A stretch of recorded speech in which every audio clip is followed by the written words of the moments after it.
noches, licenciado Daniel Castellanos. Mi nombre es José Ángel Antonio Sánchez Carpio. Soy de segundo año de bachillerato, sección F. En esta oportunidad pues voy a elaborar una exposición de acuerdo al tema de la taxonomía y sistemática. En la parte número 1 de la teoría de la sistemática, los orígenes de la taxonomía se remontan a los orígenes del lenguaje, cuando las personas llamaban con los mismos nombres a organismos más o menos similares. Este sistema persiste hoy en día en lo que llamamos los nombres vulgares de los organismos. Como primer punto vamos a mencionar el objetivo de estudio de la taxonomía. Según lo aprendido, la taxonomía tiene como objetivo principal identificar a los seres vivos. Por consiguiente, estudia los caracteres. Por lo tanto, la taxonomía significa clasificar. Y esa clasificación se basa en categorías o taxones. Como segundo punto, vamos a explicar una diferencia o la diferencia entre taxonomía y la sistemática. En primer lugar, la sistemática es la disciplina biológica que estudia la diversidad de las especies como podemos ver, como consecuencia de su historia evolutiva, y establece la información básica para descubrir y reconstruir protones biológicos. En segundo punto, la taxonomía, a través del análisis científico de ordenamiento de los nombres, se encarga de proponer o regular y asimismo vigilar cuestiones de nomenclatura, es decir, propone normas y reglas para el nombramiento de las especies y sus rangos taxonómicos. Como tercer punto, vamos a mencionar que es importante el uso de las claves de identificación taxonómica en las ciencias biológicas. Las claves taxonómicas son instrumentos diseñados por especialistas de los diferentes grupos de organismos para facilitar su identificación. Las claves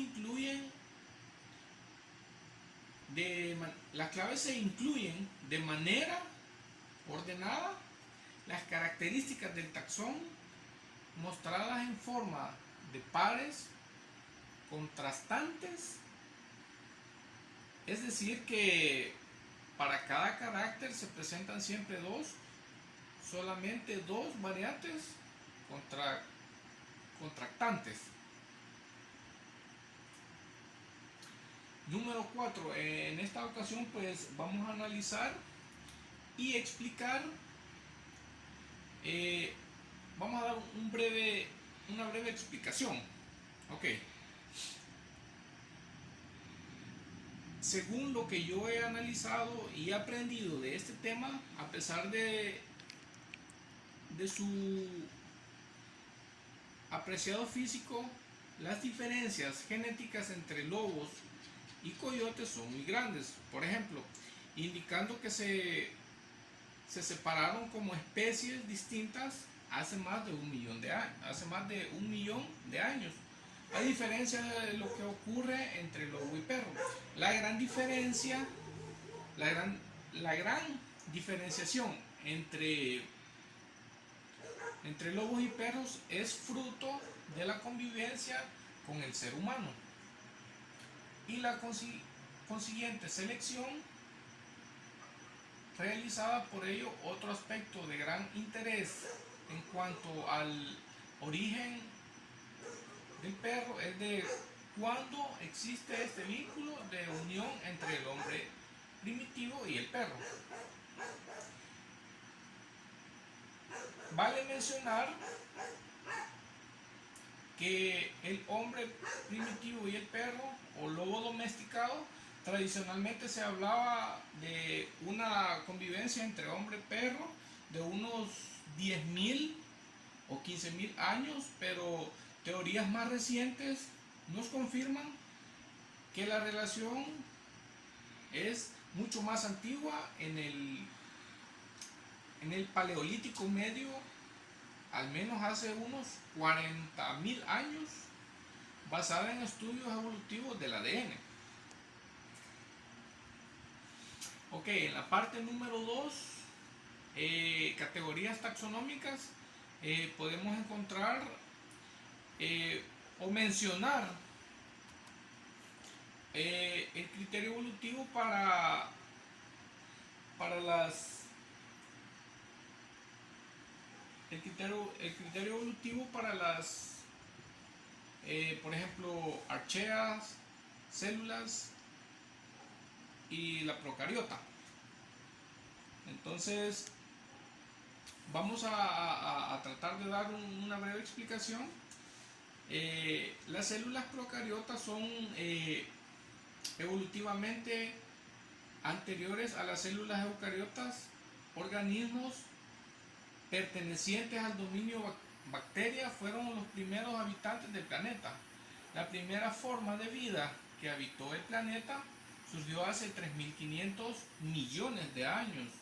Los organismos del dominio Archaea son más primitivos que los pertenecientes a los dominios bacteria y eucaria. Los organismos constituidos por células procariotas no poseen ningún tipo de diferencia estructural, molecular ni bioquímica entre sí. Vamos a mencionar tres razones por las que los protistas no se consideran un reino en la actualidad. El reino protista o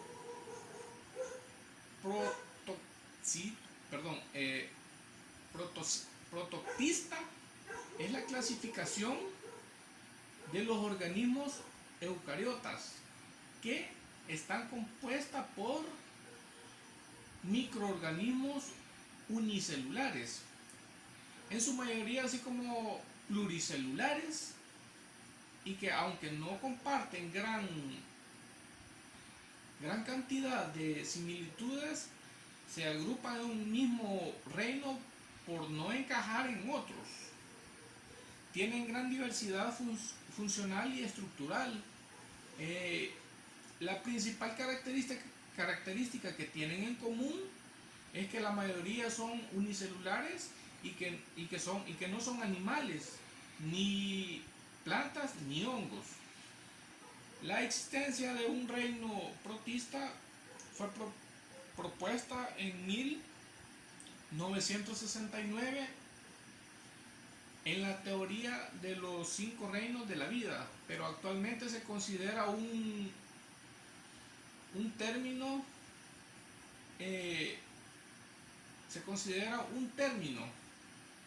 en desuso,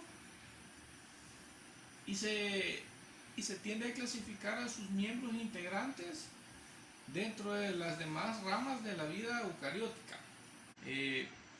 Lo que es lo que continúa. Okay. Dice: en un intercambio escolar se encuentran tres compañeros